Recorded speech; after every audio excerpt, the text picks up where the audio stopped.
Go ahead, Alan, you're live. All right, thank you, Heather. All right, good afternoon, everybody. My name is Alan Piper. I'm the Transportation Planner for the Berks County Planning Commission. We're here today for the Reading Area Transportation Studies virtual public meeting on the draft federal fiscal year 2021 to 2024 Transportation Improvement Program. This meeting is being recorded for rebroadcast. It will be placed on our webpage by tomorrow. We're here today for the Reading Area Transportation Study. Heather, we're getting feedback. I've just admitted 2 people and I've muted them as well. Okay, thank you.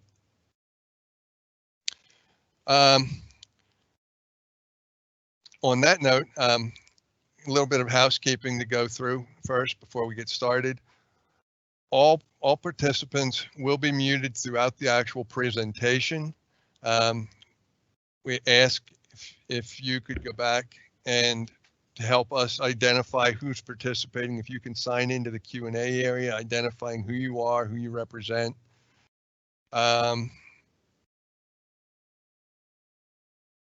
Questions or comments can be submitted in the Q&A at any point throughout the presentation, and then we'll review them at the end of the meeting. We'll also open the phone lines at the end of the meeting for any other questions that may come up.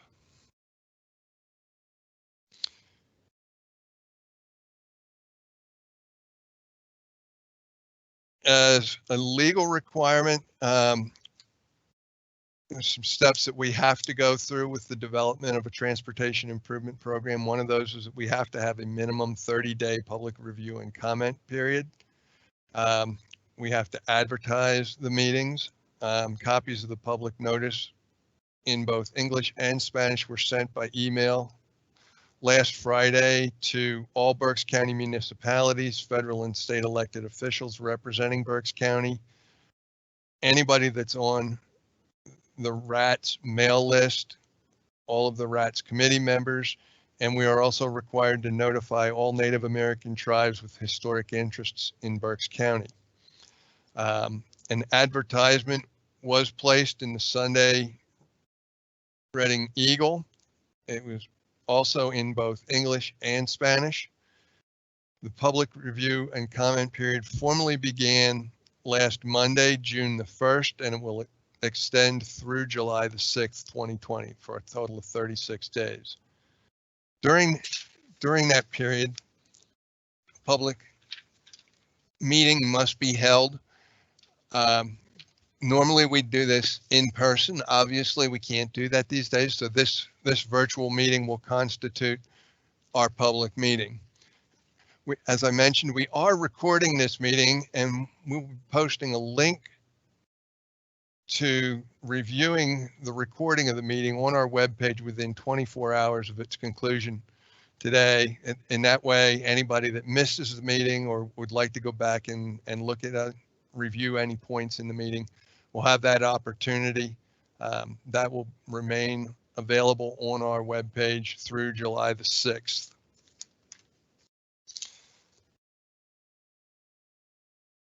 So what is a transportation improvement program? It's a document that's required under federal transportation planning regulations. It identifies the highest priority transportation projects to be funded in Berks County over a 4-year period. The 4-year period represents the first 4 years of what some people know as PennDOT's 12-year program. It also represents the first 4 years of the region's long-range transportation plan.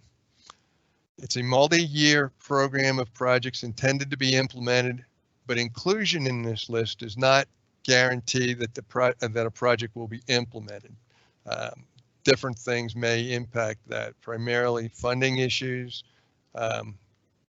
delays or environmental issues, delays in design, or in rare cases, overall changes in priorities, but those are more normally related to either funding or design issues. The Transportation Improvement Program is updated every 2 years through a cooperative process with federal, state, local, agencies, and the public. The Transportation Improvement Program identifies available federal and non-federal funding sources, and it must be fiscally constrained based on financial guidance that was published last July and is developed through a collaborative process with the federal, state, and county planning agencies. For this update of the Transportation Improvement Program, there were several major changes to anticipated funding levels. These resulted primarily from decisions to shift funds to the Interstate Highway Program, revised funding formulas that reflect the new transportation performance management and lowest life cycle cost philosophy. There were projected reductions in state funding, and that was pre-COVID-19. We have flat federal funding projections, and that's based on the fact that when this plan starts on October 1st, that's actually the end of the current federal transportation funding bill, what's known as the FAST Act. So our assumptions over the 4 years of this period are that we will hold with whatever the last year of those federal funds are.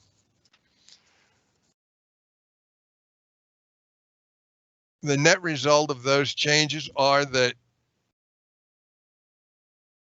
ended up being about $68 million, or 25% less funding available to us over the 4-year period than what our prior projections for the same period anticipated. So we had to go back and adjust our program to account for that. In November of last year, PennDOT announced what's referred to as discretionary or spike funding allocations to various regions across the state. They allocated $321 million to Berks County. At that time, all of that money was directed towards implementation of improvements to the 422 West Shore Bypass project. However, all of these funds are outside of this 4-year period, so we're still operating with that 25% reduction in funding within the current period. The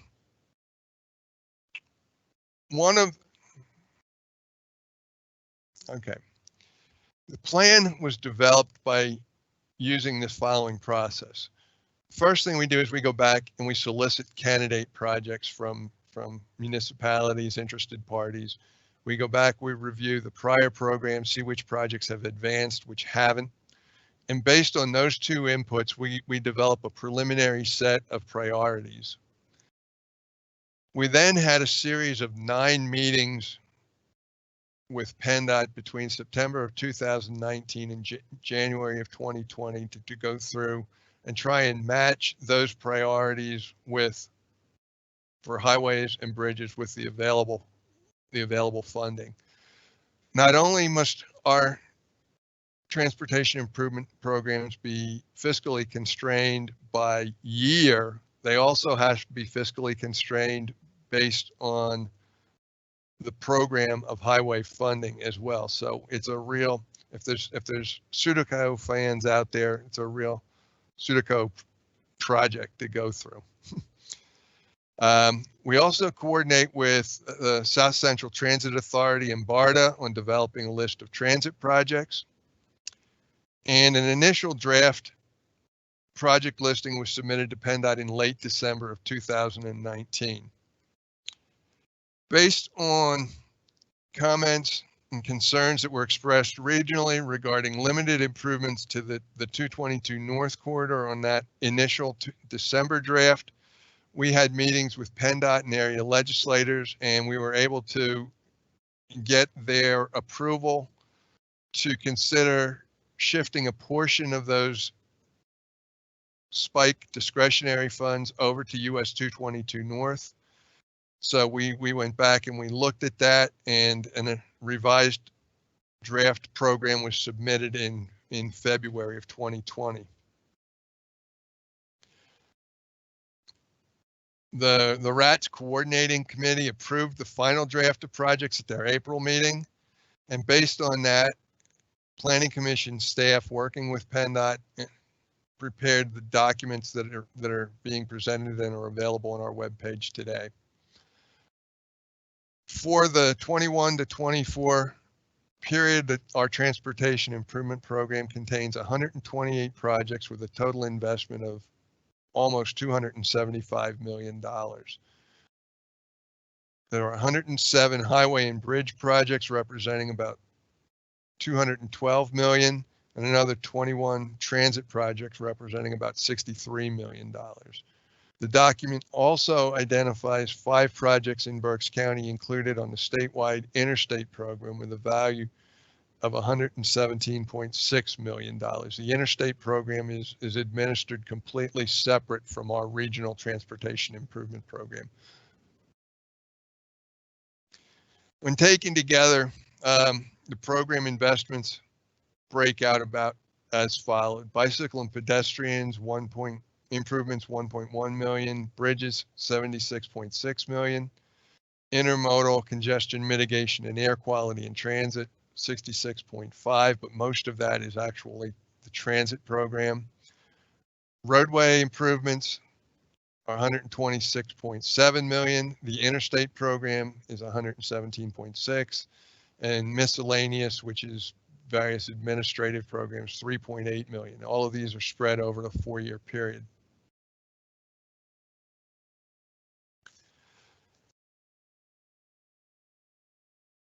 I said we work with South Central Transit Authority and BARDA and put together their program of projects.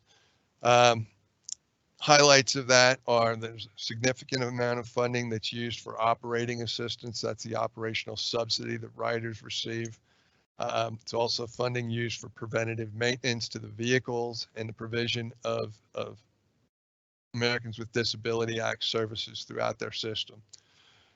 SCTA Barda is proposing during the next 4 years to replace 16 fixed route hybrid electric buses and 37 paratransit vehicles. They're also proposing to make facilities improvements at their operations center, the Barda Transfer Center, Franklin Street Station, and the Franklin Street Park and Transit Garage.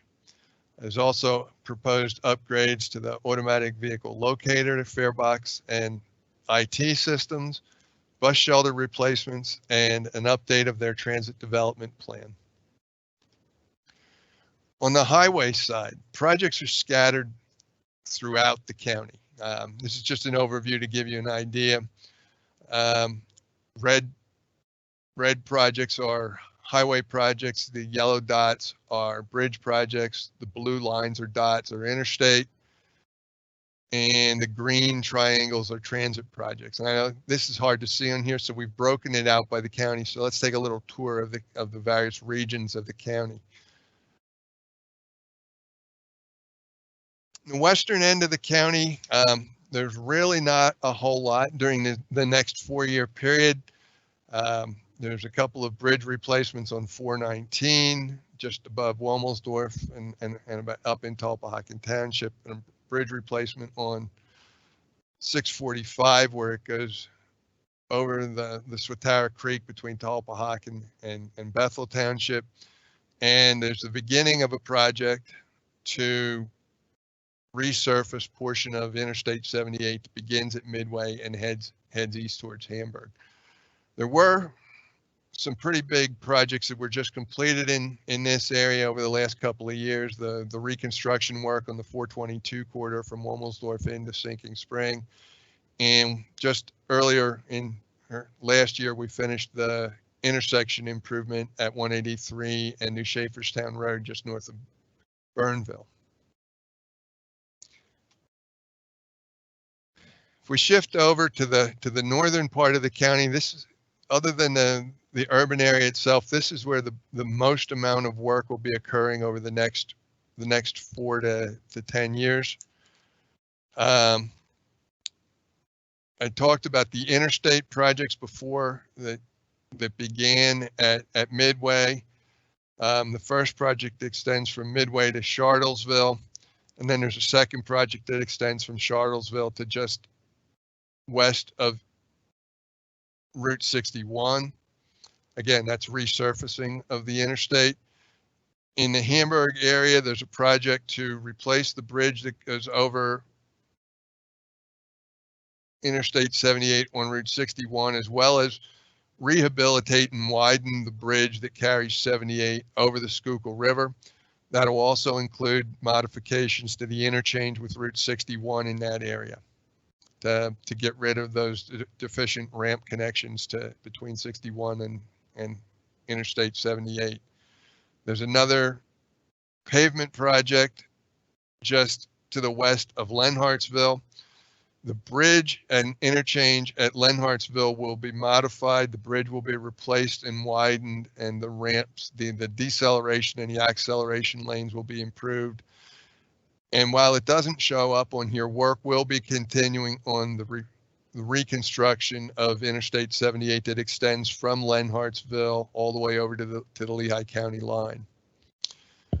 Another major group of projects that are happening in this area is on Old 22, both on the western end of the region and on the eastern end of the region.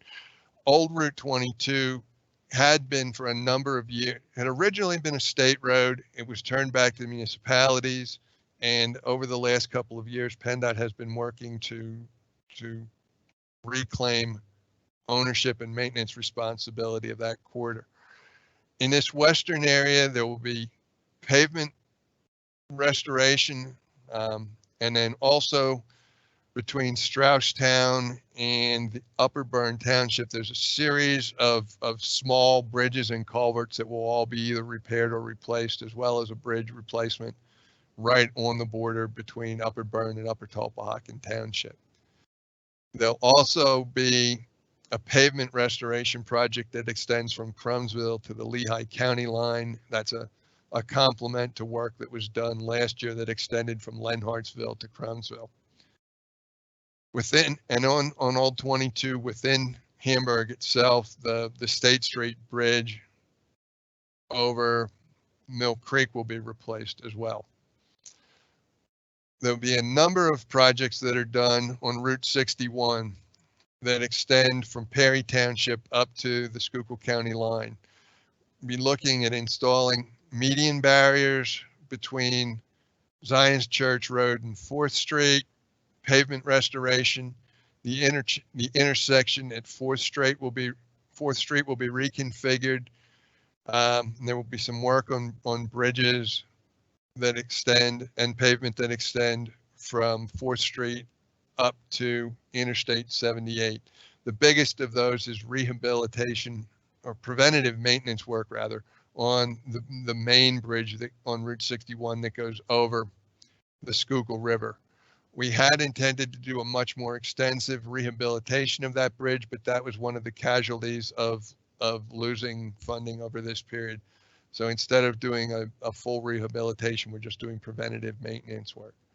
We're also doing pavement and median barrier work on the area from Interstate 78 up to the Schuylkill County line. The other main area of improvements that will happen in this region are the improvements to the 222 North Corridor.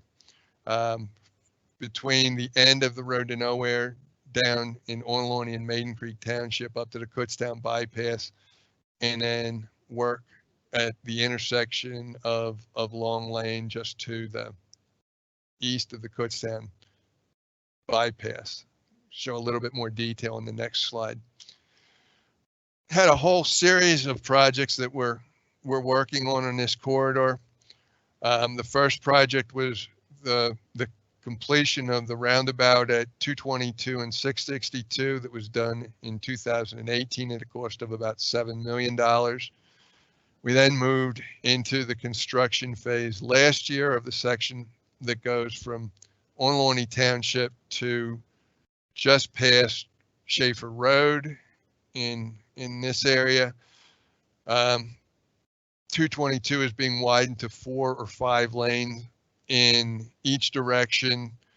The signalized intersection with Route 73 is remaining, and 2 new roundabouts will be installed at Genesis Drive and Schaefer Road. That work is, as I said, is underway. It's estimated to be completed in the fall of 2022 at a cost of about $27 million. The next project along the corridor that we're looking at starting is the work up here at the intersection of 222 and Long Lane. Again, that's proposed to be a roundabout at that location. That's not going to start. That's in the design process right now. That's scheduled for a bid opening in the summer of 2022, estimated completion 2024, again at a cost of about $8 million. When we did our original draft, that's pretty much all we were going to be able to do. As I mentioned, we worked with the department and our legislators to be able to add additional project on 222 in this corridor. So what we were able to add was this project that extends the widening of 222 from Schaefer Lane all the way up to the Kutztown bypass. Again, looking for a widening to 2 lanes in each direction that would, for the most part, would have a median barrier separation the entire length of that corridor. In addition to the existing roundabout that was constructed at 662, there's 2 additional roundabouts that are proposed, one at Richmond Road and another at Pleasant Hills Road. It would allow for U-turns and access to property. We're estimating that the bid for that project, which is currently under design, would be opened in the spring of 2023, and we're probably looking at about a 3-year construction schedule there. The total cost for that improvement is about $78 million. In our long-range plan, we're potentially looking at going to preliminary engineering for the piece of the corridor that extends from the Kutztown bypass to the Lehigh County line. That funding is in the very last year of the state's 12-year program right now, so it's going to be a while before we get to that. We're estimating that any construction cost that would happen to improve that corridor that's identified with the blue line would cost about $49 million now, but it'll probably cost a lot more than that until we're able to get there.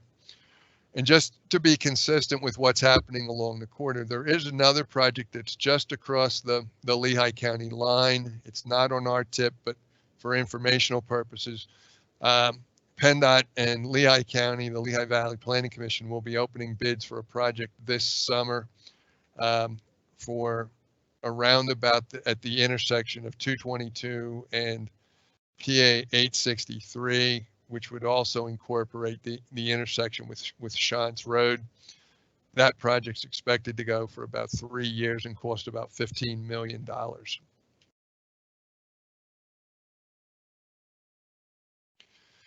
In the eastern section of the county, a lot of bridge projects that are scattered around Long Swamp Township, Hereford Township, Valley, right on the border of Bechtelsville and Washington Township, one in Pike, one in Rockland, and one in Ruscombe Manor.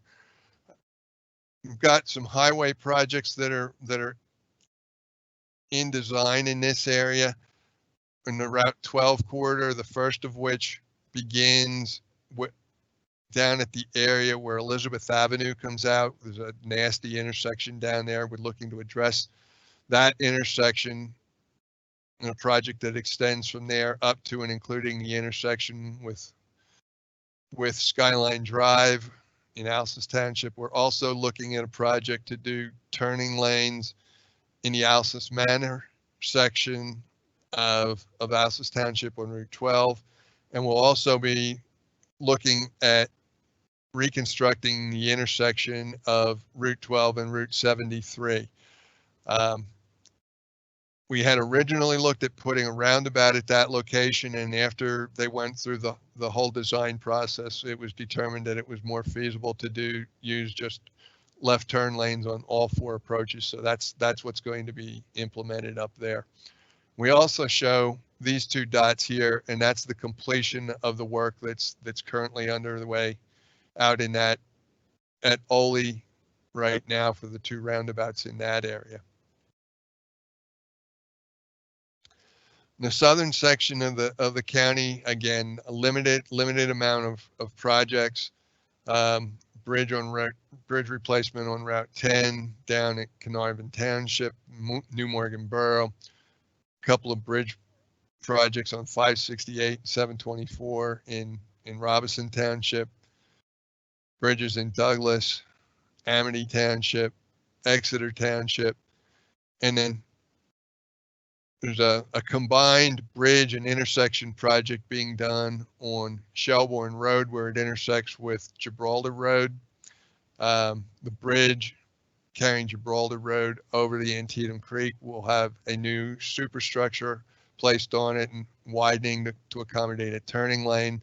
And then the intersection with Shelbourne, Gibraltar, and I think that's Pennsylvania Avenue, will then be signalized. And then over here on the border between Exeter and Amity Township, between Daniel Boone Road, Meeting House Road, and Weavertown Road, there's a series of bridges that are very narrow, tight guardrail. Those bridges will be replaced and the roadway widened to accommodate that in traffic moving through that area to make the bridges safer as well as the intersection and traffic safer.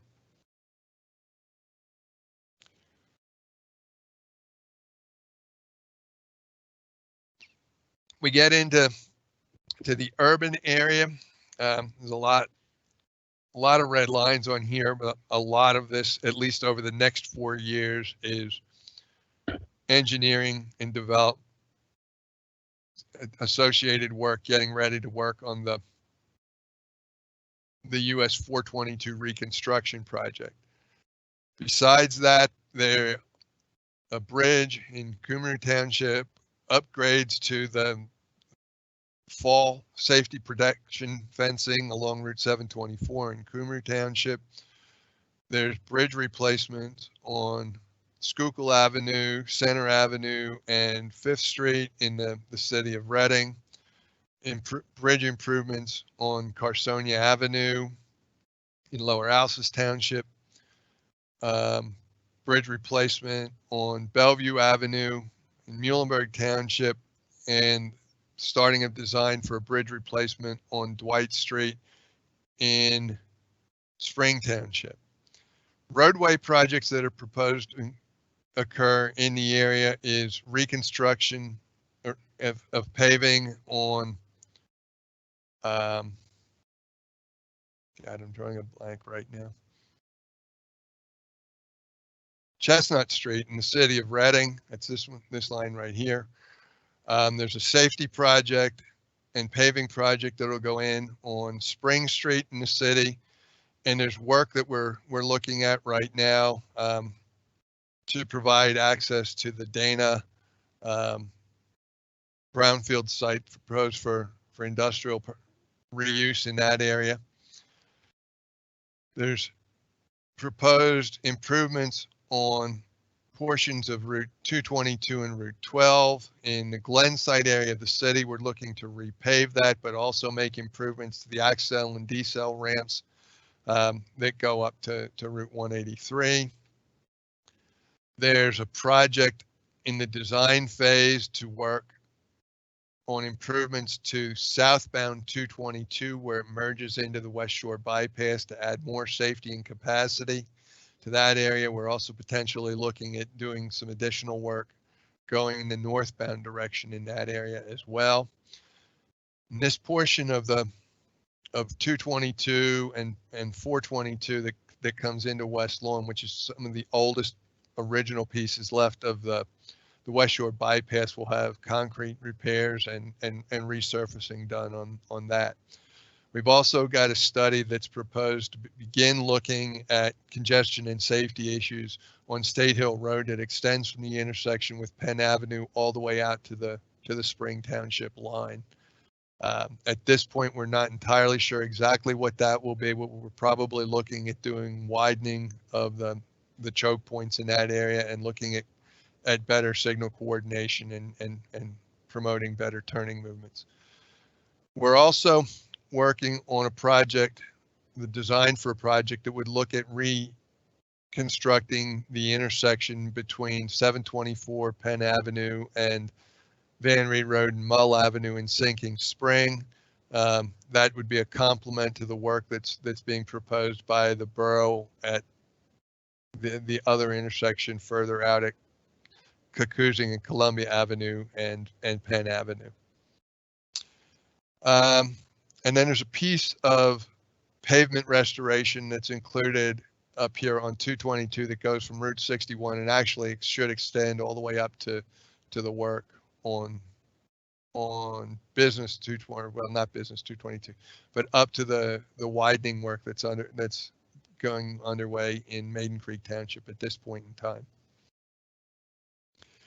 As far as the West Shore bypass project work, before we knew that we had the discretionary, that $321 million of discretionary funding, we were only looking at doing work in this area down here. We were going to replace the bridge that goes over the Schuylkill River that's just to the west of the 176 interchange. And then also adjust that ramp. As you come around there right now, there's virtually no acceleration lane to get out into that traffic. What we're proposing to do at this location is to reconstruct the bridge over the river, and there's a small bridge that goes over Norfolk Southern rail line in this area. We'd widen both of those bridges to 3 lanes in each direction. That third lane would, this ramp would then become this third lane before it merged back into the existing 2 lanes as you got past that.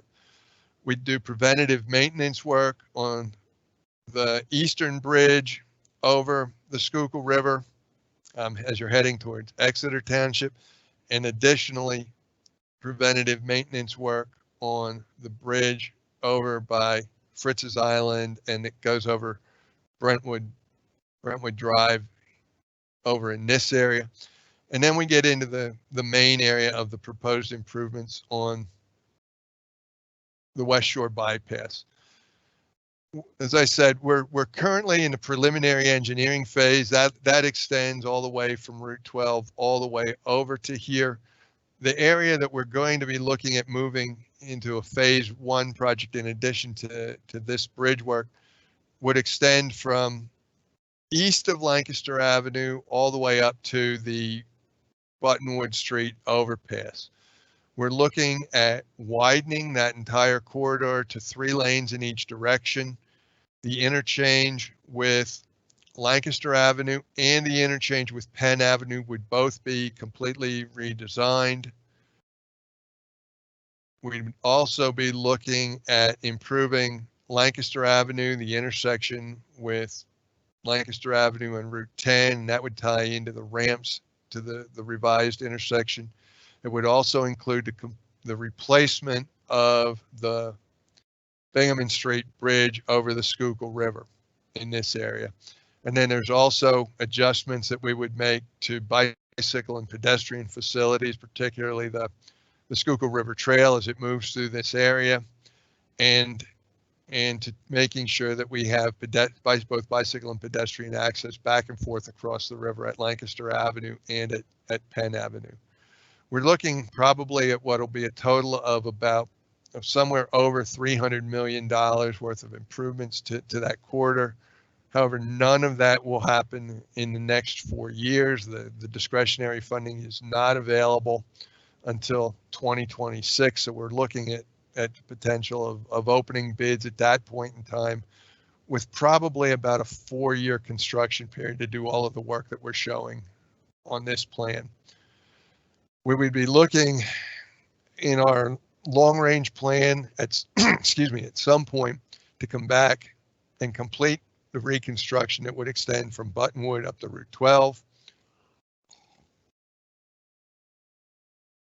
excuse me, and ultimately the reconstruction of the rest of the corridor that extends from Lancaster Avenue back to Exeter Township. Excuse me.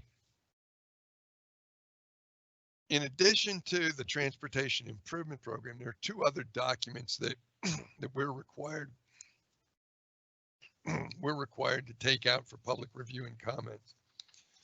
The first of these is what's known as the air quality conformity analysis. That's required under the Clean Air Act.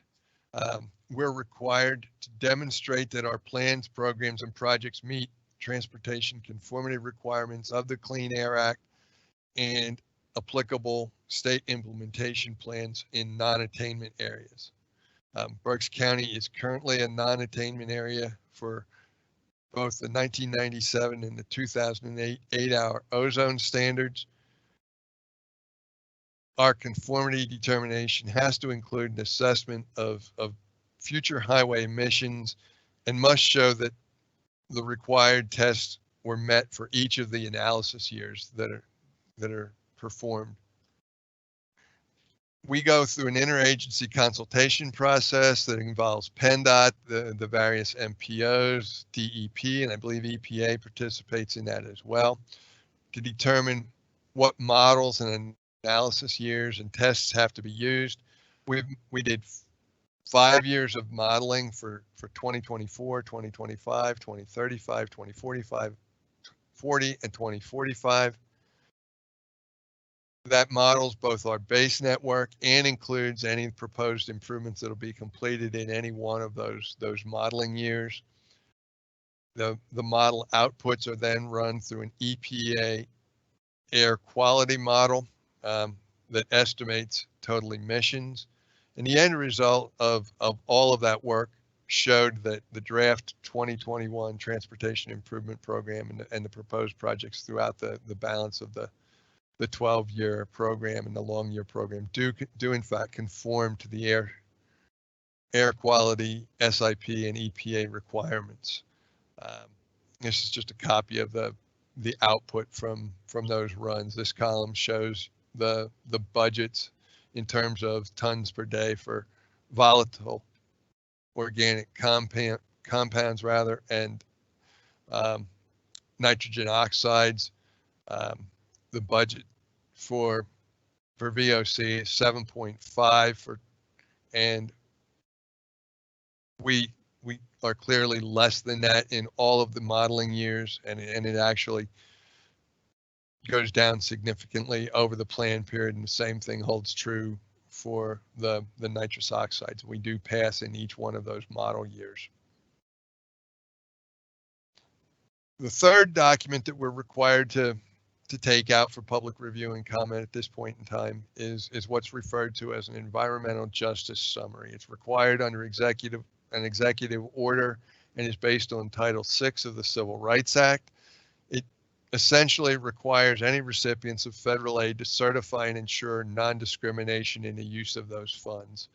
Our basic principles that are addressed are avoiding, minimizing, or mitigating disproportionately higher adverse human health and environmental effects, including social and economic effects on minority or low income populations. And that can include impacts created by transportation improvements, either by providing them or not providing them. We have to ensure that full and fair participation by affected communities in the transportation decision-making process are provided, and we have to prevent the denial of, reduction of, or significant delay in the receipt of benefits by both minority and low-income populations.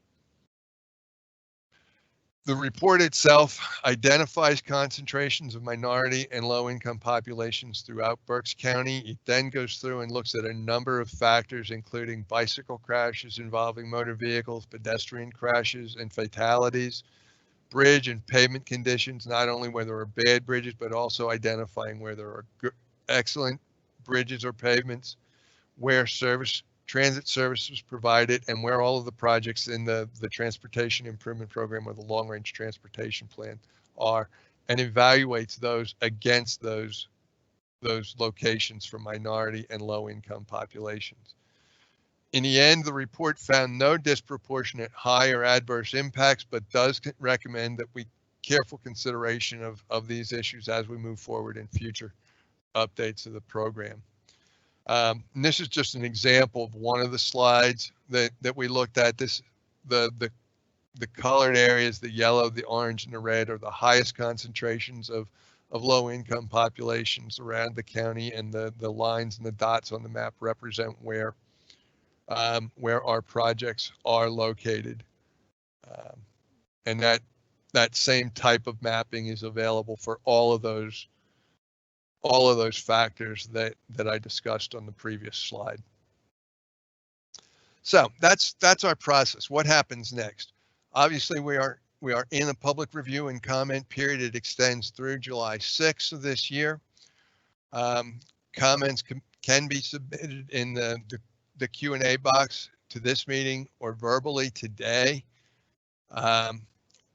We're making a recording of today's meeting, as I mentioned, and that'll be posted to our webpage within 24 hours so that participants or other members of the public that weren't able to participate today can go back and view it at any time through July the 6th.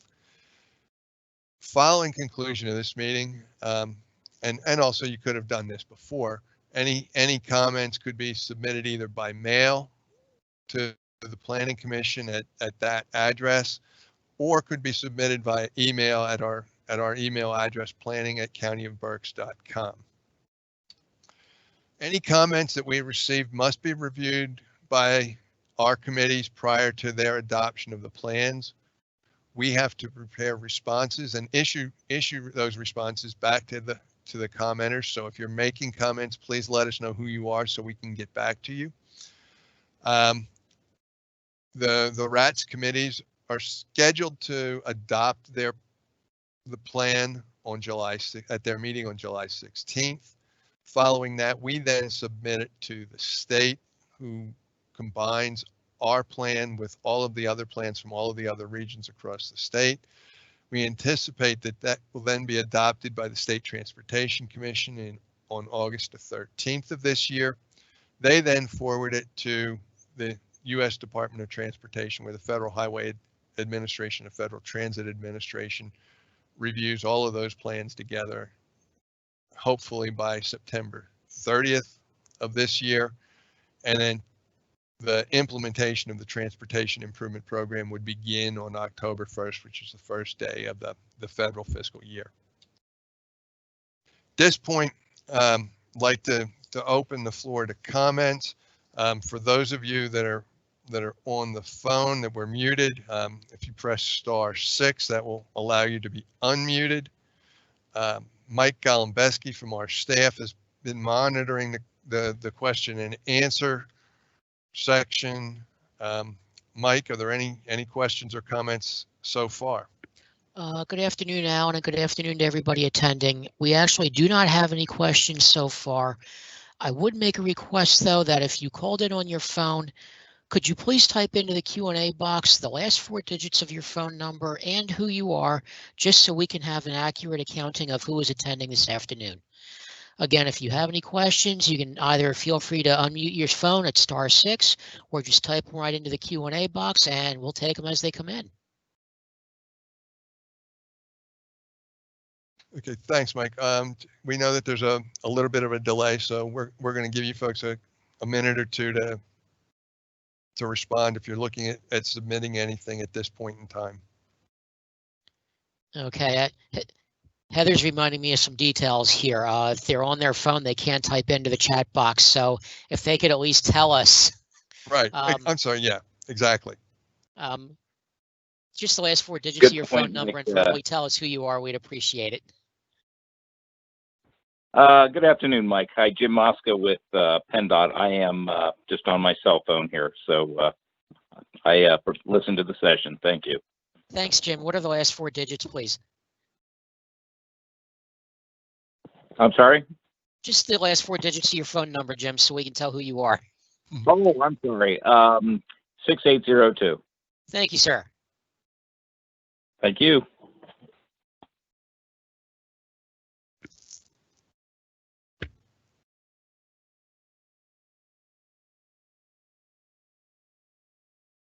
All right. We have any other questions, Mike? Nobody is typing anything in that I can see. Okay. Well, again, if you don't send in anything now, you still have until July 6th to submit any comments. Please feel free to either send them to our email address at planning@countyofberks.com or feel free to mail them to us. Again, the link to this recording, the recording of this meeting, will be posted to our webpage within 24 hours, and comments may be submitted, as I said, through July the 6th. If there are no further comments, I'd like to thank you all for participating in the event today and wish you all a good evening. Thank you. Thank you, Ellen. Thanks, Well Alan. done. Thank you. Good job.